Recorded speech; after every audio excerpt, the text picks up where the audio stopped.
3 mois seulement après le premier ordre présidentiel, un pont de 52 mètres, fabriqué exclusivement à partir de pneus recyclés, a franchi la rivière. Ce projet, mené par Ibrahim Traoré, semblait irréaliste pour beaucoup. Le Burkina Faso, un pays longtemps classé parmi les plus pauvres du monde, démontre maintenant qu'il peut se réinventer, sans aide extérieure, grâce à l'ingéniosité locale. Mais cette réussite suscite une question cruciale. Et si cette innovation marquait un tournant, non seulement pour le pays, mais pour tout le Sahel ? Peut-on réellement transformer des déchets en infrastructures viables et durables ? Ibrahim Traoré a fait une promesse audacieuse au peuple burkinabé, transformer les défis en opportunités et reconstruire son pays à partir de ce que le monde considérait comme du déchet. Le projet des ponts de pneus, loin d'être une simple curiosité, incarne un changement de paradigme pour un Burkina Faso en quête de dignité et d'autonomie. Ce défi s'attaque à bien plus qu'une simple infrastructure. Il remet en question la dépendance vis-à-vis des financements étrangers et de l'expertise occidentale. L'enjeu est de taille. Prouver qu'un pays appauvri, sans ressources naturelles majeures, peut créer de la valeur à partir de ses propres ressources et ainsi redéfinir sa place dans le monde. Si ce projet réussit, il pourrait non seulement changer la manière dont le Burkina Faso se voit, mais aussi inspirer d'autres nations du Sahel à prendre en main leur destin. Mais cette aventure, malgré son potentiel révolutionnaire, comporte également des risques majeurs. Et si l'infrastructure échouait ? Si ce modèle ne pouvait pas être reproduit ailleurs ? Le pari de Traoré pourrait-il réellement se transformer en un modèle durable, à la fois économique et social ? En seulement 3 mois, un pont de 52 mètres en pneus recyclés a été construit et est désormais pleinement fonctionnel au Burkina Faso. Ce projet, initié par Ibrahim Traoré, a d'abord été perçu comme une folie, voire un acte de désespoir. Comment un pays sans ressources naturelles majeures, sans capitaux étrangers et sans grandes entreprises de construction pouvait-il réaliser un tel exploit ? Mais la réalité sur le terrain est là. Le pont supporte le poids des camions, des commerçants et des enfants qui traversent le fleuve chaque jour. Cette réalisation a changé la perception de ce pays en crise, démontrant que la créativité locale pouvait dépasser les attentes les plus optimistes. Ce projet ambitieux a vu le jour dans un contexte où le Burkina Faso, l'un des pays les plus pauvres du monde, était souvent considéré comme un lieu de désespoir. Mais en 2023, sous la direction d'Ibrahim Traoré, le pays a amorcé un tournant radical. Lorsqu'il a lancé l'idée de construire des ponts à partir de pneus usés, il n'était pas simplement question d'infrastructure, il s'agissait de redéfinir le futur du pays en prouvant qu'il était possible de se passer d'aide extérieure et d'investir dans des solutions locales et durables. Au départ, le défi semblait impossible. Il n'y avait pas de sidérurgie, pas de géants de la construction prêts à se lancer dans de tels projets, mais les pneus abandonnés qui encombraient les rues de la capitale Ouagadougou sont devenus la matière première pour l'édification de ce pont. Des jeunes ingénieurs, des soldats et des étudiants se sont joints à l'effort, créant une véritable synergie nationale. Ce projet a permis à des milliers de personnes d'expérimenter la solidarité à travers une tâche qui, avant tout, leur permettait de repenser leur rapport au développement et à la dignité. L'impact a été immédiat, moins de temps perdu pour traverser les rivières, un accès facilité aux marchés et aux écoles, et surtout une démonstration frappante de ce que la solidarité et l'ingéniosité collective pouvaient accomplir. Mais le véritable défi commence maintenant. Le pont n'est que le début d'un projet beaucoup plus vaste, avec des implications sociales, économiques et politiques profondes. Ibrahim Traoré, président du Burkina Faso, a su se faire un nom bien au-delà de son rôle politique en lançant le projet des ponts de pneus. À seulement 35 ans, il incarne une nouvelle génération de leaders africains qui refusent d'attendre des solutions venues de l'extérieur. Contrairement aux dirigeants traditionnels qui dépendent souvent de l'aide internationale, Traoré a misé sur l'ingéniosité locale pour résoudre les problèmes les plus pressants de son pays. Son idée de recycler des pneus abandonnés pour construire des infrastructures est une démonstration parfaite de ce que l'innovation peut accomplir, même dans les conditions les plus difficiles. Sous sa direction, une équipe hétéroclite de soldats, de soudeurs, d'étudiants et d'ingénieurs a travaillé d'arrache-pied pour transformer un matériau apparemment inutile en une infrastructure solide et durable. Ce projet ne s'est pas limité à la construction de ponts, il a également provoqué un bouleversement profond dans la façon dont les Burkinabés perçoivent leur propre potentiel. L'effort collectif a créé une dynamique nationale où les citoyens ont eu un rôle actif à jouer dans la transformation de leur environnement. Les équipes ont non seulement démontré leurs compétences en matière de recyclage, mais elles ont aussi appris à collaborer de manière interdisciplinaire, mêlant techniques d'ingénierie et créativité sociale. Le succès de cette première réalisation a eu un effet domino. De nouveaux ponts ont vu le jour, des projets similaires ont été lancés dans d'autres provinces, et le modèle de construction locale a commencé à se répandre.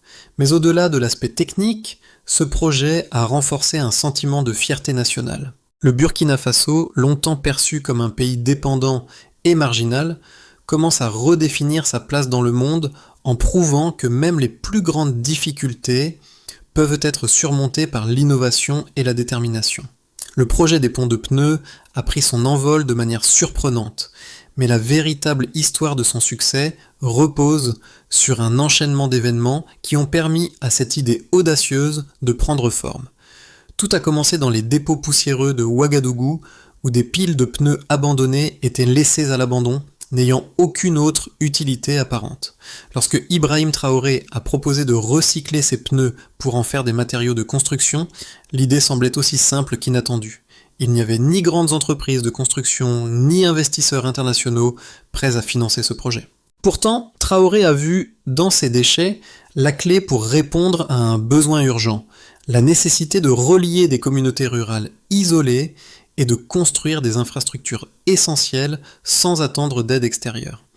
Dans les semaines qui ont suivi, l'État burkinabé a mis en place un plan pour collecter les pneus usagés à travers la ville et les transformer en dalles modulaires. Des soldats, des étudiants et des ouvriers se sont mobilisés pour fondre, presser et façonner le caoutchouc des pneus en modules solides capables de supporter des poids lourds. Ce processus, bien que rudimentaire, a rapidement pris de l'ampleur. Chaque module de caoutchouc fondu devenait une brique dans la construction d'un pont qui pourrait relier des communautés rurales jusque-là coupées du reste du pays pendant la saison des crues. Le défi de Traoré ne se limitait pas seulement à la construction d'un pont. Il était aussi question de démontrer que le Burkina Faso, malgré ses ressources limitées et son passé marqué par la pauvreté, pouvait réussir là où d'autres avaient échoué en comptant sur ses propres ressources. Ce projet a été un acte symbolique autant qu'une nécessité pratique. En utilisant des matériaux recyclés et en mobilisant les ressources locales, Ibrahim Traoré a non seulement créé une infrastructure, mais il a aussi inspiré un sentiment de solidarité et de fierté nationale. Lorsque le premier pont a été achevé, l'impact immédiat a été visible. Ce qui semblait d'abord être un projet marginal a été rapidement reconnu comme un modèle pour d'autres nations. Les images du premier pont, traversé par des camions, des commerçants et des enfants, ont fait le tour du monde. Les sceptiques se sont tués face à la réalité. Le projet, qui avait commencé comme un simple acte de survie, avait non seulement créé une infrastructure fonctionnelle, mais il avait aussi redéfini la manière dont les Burkinabés voyaient leur propre avenir. L'impact ne s'est pas limité à la construction physique des ponts, ce projet a entraîné une transformation profonde du tissu économique et social local. Les communautés voisines ont vu une amélioration significative de l'accès au marché, de l'éducation et des soins de santé. Le temps de trajet vers l'école s'est réduit, les commerçants ont pu atteindre de nouveaux marchés, et les familles ont vu leurs conditions de vie s'améliorer grâce à des infrastructures plus fiables.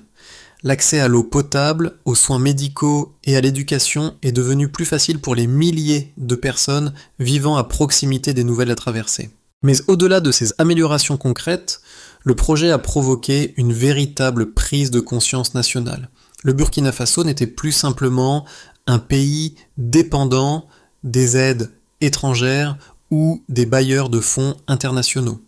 Grâce à l'initiative de Traoré, il a démontré qu'il était possible de se réinventer, de transformer des ressources apparemment inutiles en éléments de progrès, et de construire un avenir plus stable et autonome en dépit des défis socio-économiques.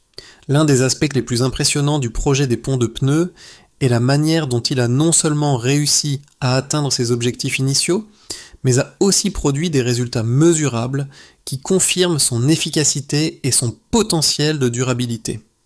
Dès le début, Ibrahim Traoré et son équipe ont mis en place des indicateurs clés pour suivre l'impact du projet, tant sur le plan économique que social. Ces données ont permis de démontrer que le modèle de construction à partir de pneus recyclés ne se contentait pas de remplir une fonction utilitaire, mais qu'il apportait également des bénéfices tangibles pour les communautés locales.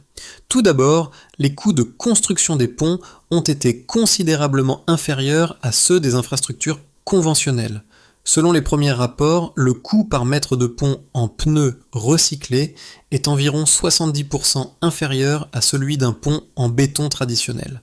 Ce résultat a été rendu possible grâce à l'utilisation de matériaux locaux, à la main-d'œuvre nationale et à un calendrier de construction accéléré.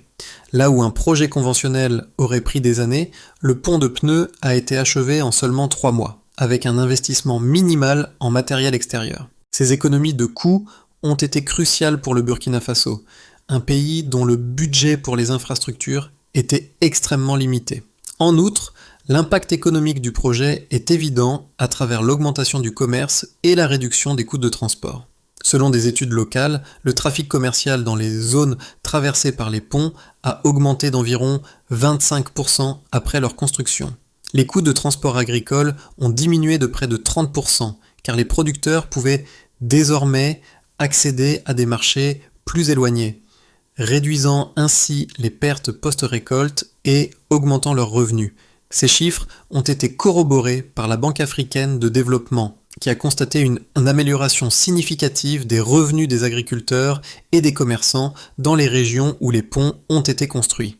Sur le plan social, les bénéfices sont tout aussi mesurables. Les écoles dans les zones rurales ont constaté une augmentation de l'assiduité scolaire, car les enfants n'avaient plus à s'inquiéter des crues saisonnières pour se rendre à l'école. De plus, les communautés ont signalé une réduction du temps nécessaire pour accéder aux services de santé, ce qui a amélioré l'accès aux soins dans des régions auparavant isolées.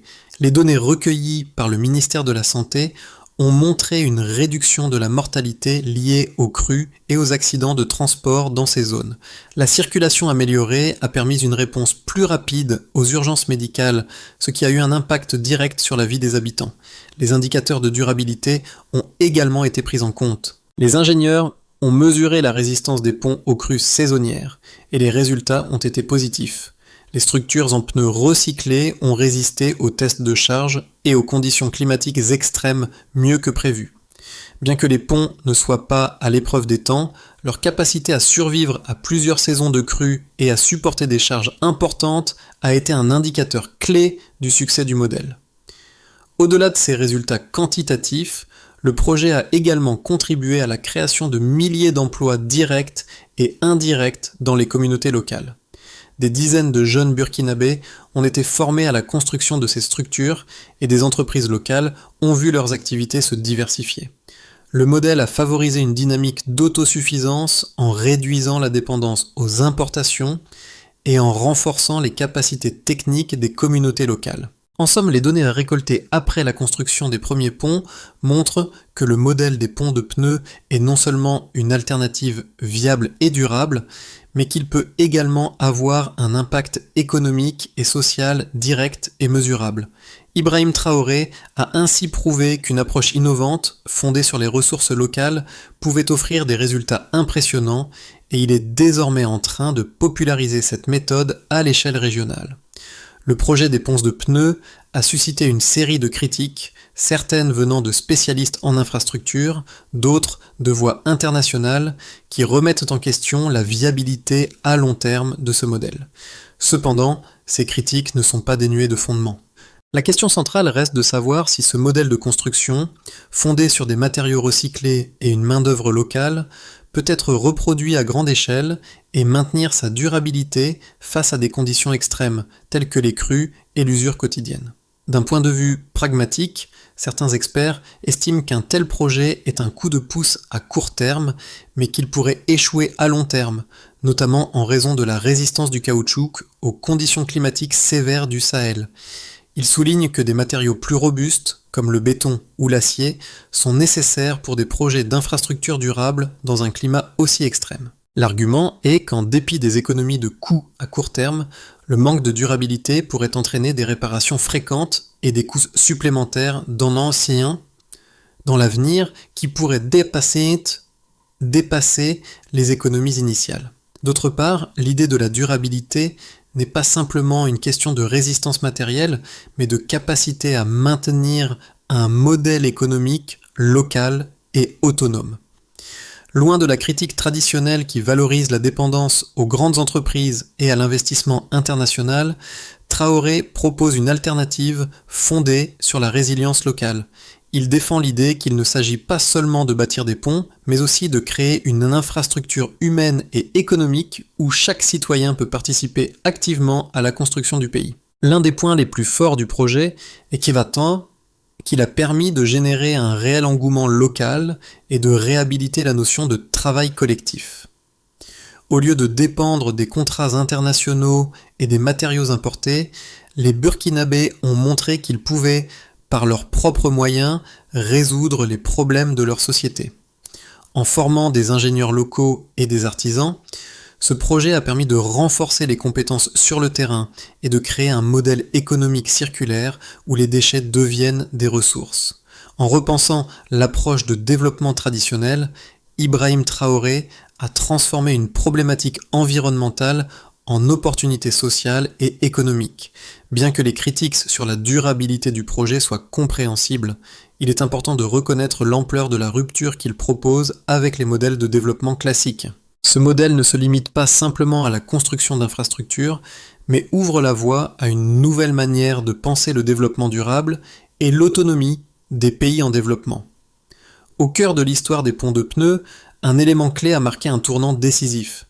Non seulement le projet a tenu ses promesses, mais il a également dépassé les attentes. En 3 mois, un pont de 52 mètres, conçu entièrement à partir de pneus usagés, a été achevé et est devenu une infrastructure pleinement fonctionnelle, reliant des régions jusque-là isolées. Ce n'est pas simplement une réussite technique, mais aussi un symbole puissant du potentiel caché dans les ressources locales. Ce qui était perçu comme une expérience marginale est devenu un modèle de résilience et d'ingéniosité. Ce succès a attiré l'attention, non seulement au Burkina Faso, mais au-delà des frontières africaines. Les premiers résultats sont impressionnants. Le pont soutient le poids des camions, des commerçants et même des enfants qui traversent quotidiennement. Le coût total, bien en dessous des normes internationales, n'a pas sacrifié la solidité ou la fonctionnalité. Ce mini-révélateur a eu un impact immédiat, transformant le Burkina Faso, souvent perçu comme un pays dépendant, en un acteur régional innovant capable de résoudre ses propres problèmes d'infrastructure. À ce stade, la question est désormais claire. Si un pays aussi limité en ressources peut réussir ce pari audacieux, quelle sera la portée de cette innovation à long terme ? Le modèle de Traoré est-il prêt à s'étendre au-delà des frontières du Sahel ? Les ponts de pneus construits au Burkina Faso n'ont pas seulement modifié les infrastructures physiques du pays, mais ont également entraîné des conséquences profondes sur le plan économique, social et politique. Le succès de ces ponts a fait apparaître une série de répercussions qui, au-delà de l'aspect matériel, redéfinissent la dynamique du pays dans le Sahel et au-delà. L'un des impacts immédiats a été sur les communautés rurales. Les ponts ont permis de réduire considérablement le temps nécessaire pour traverser les rivières, facilitant ainsi l'accès au marché et aux services essentiels comme l'éducation et la santé.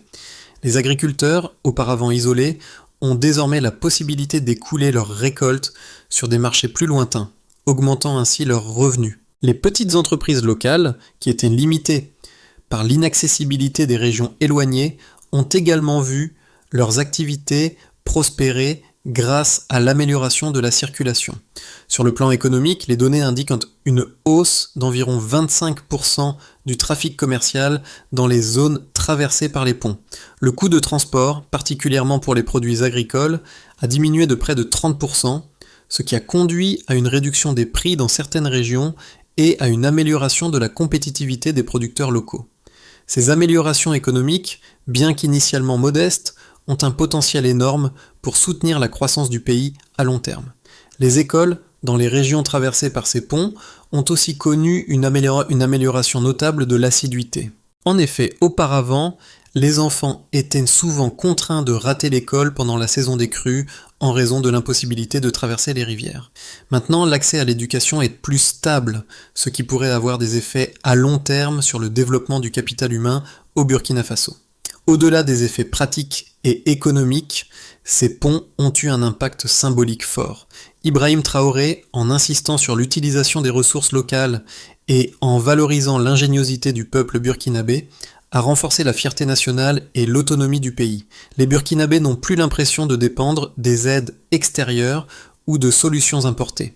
Ils ont désormais la preuve tangible que leur créativité et leur solidarité peuvent conduire à des solutions durables aux défis auxquels ils sont confrontés. Dans une perspective plus large, ces ponts symbolisent aussi un changement dans la relation du Burkina Faso avec le reste du monde. Le pays, longtemps perçu comme un lieu de pauvreté et de dépendance, commence à réécrire son récit. À travers cette initiative, il s'affirme comme un acteur qui, même dans les situations les plus difficiles, peut trouver des solutions adaptées à ses besoins spécifiques. Ce projet de ponce de pneus est ainsi devenu un modèle pour d'autres pays de la région du Sahel qui cherchent des solutions alternatives à la dépendance extérieure et à l'endettement. En conclusion, les conséquences de ce projet ne se limitent pas simplement à la construction d'infrastructures, mais englobent des changements économiques, sociaux et politiques qui pourraient bien façonner le futur du Burkina Faso et potentiellement de toute la région.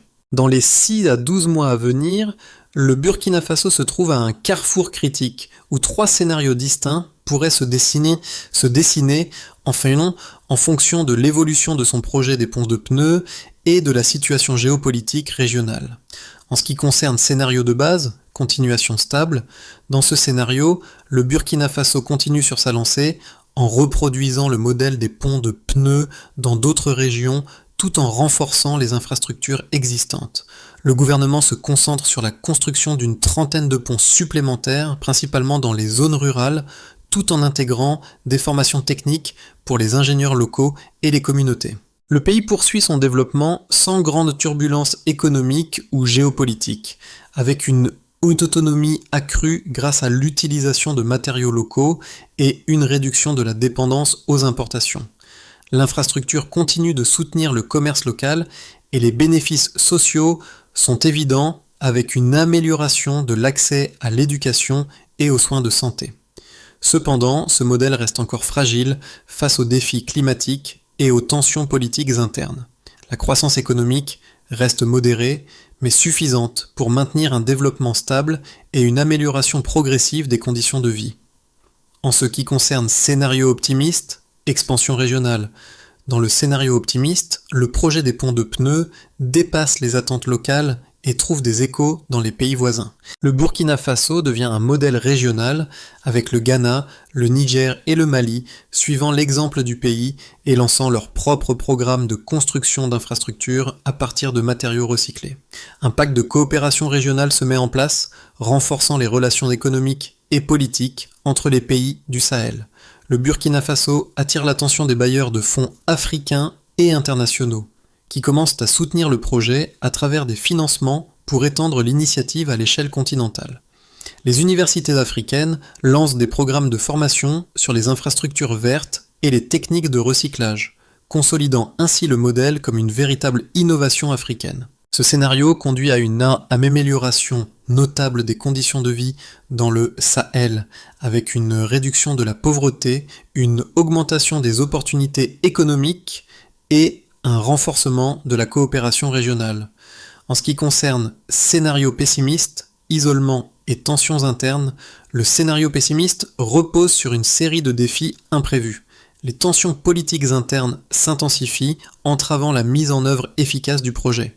Les critiques sur la durabilité des ponts, couplées à des problèmes de gestion interne et à une pression croissante des partenaires internationaux, mènent à une stagnation du projet.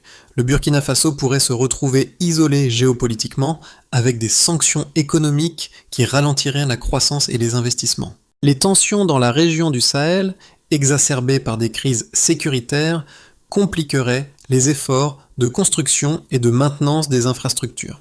En conséquence, les progrès réalisés jusque-là seraient menacés et le pays pourrait revenir à une dépendance accrue vis-à-vis des financements internationaux, perdant ainsi l'autonomie qu'il a commencé à construire. Dans l'ensemble, le Burkina Faso se trouve à un moment charnière.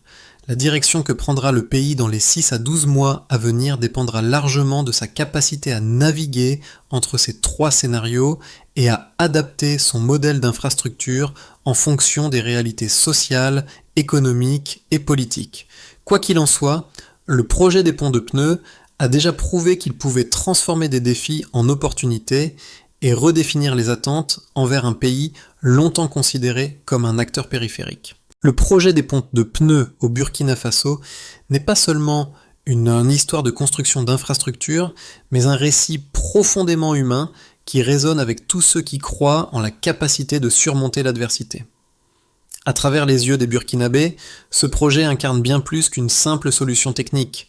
C'est une réaffirmation de leur dignité, une promesse que l'avenir ne sera pas défini par des donateurs ou des institutions internationales, mais par leur propre capacité à créer, à transformer et à reconstruire leur pays à partir de ce qui semblait être des ruines.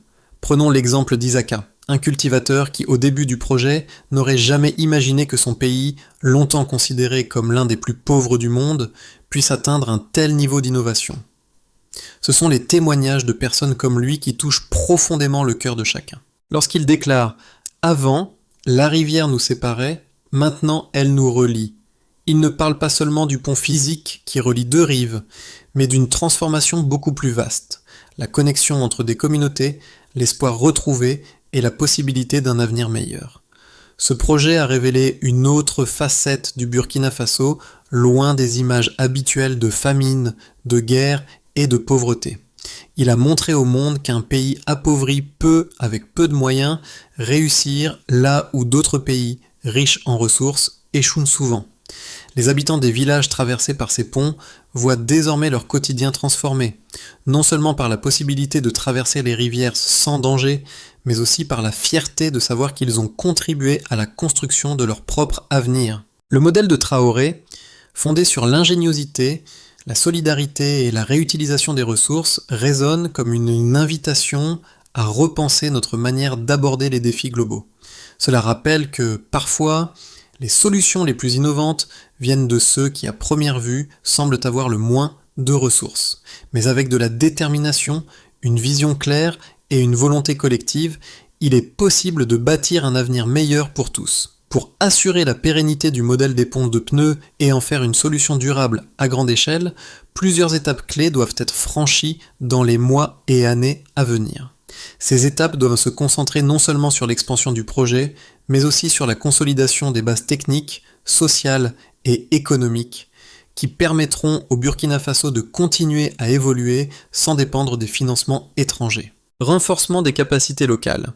La première étape consiste à garantir que les compétences acquises par les travailleurs locaux, notamment les ingénieurs, soudeurs et étudiants, soient intégrées dans un programme national de formation continue.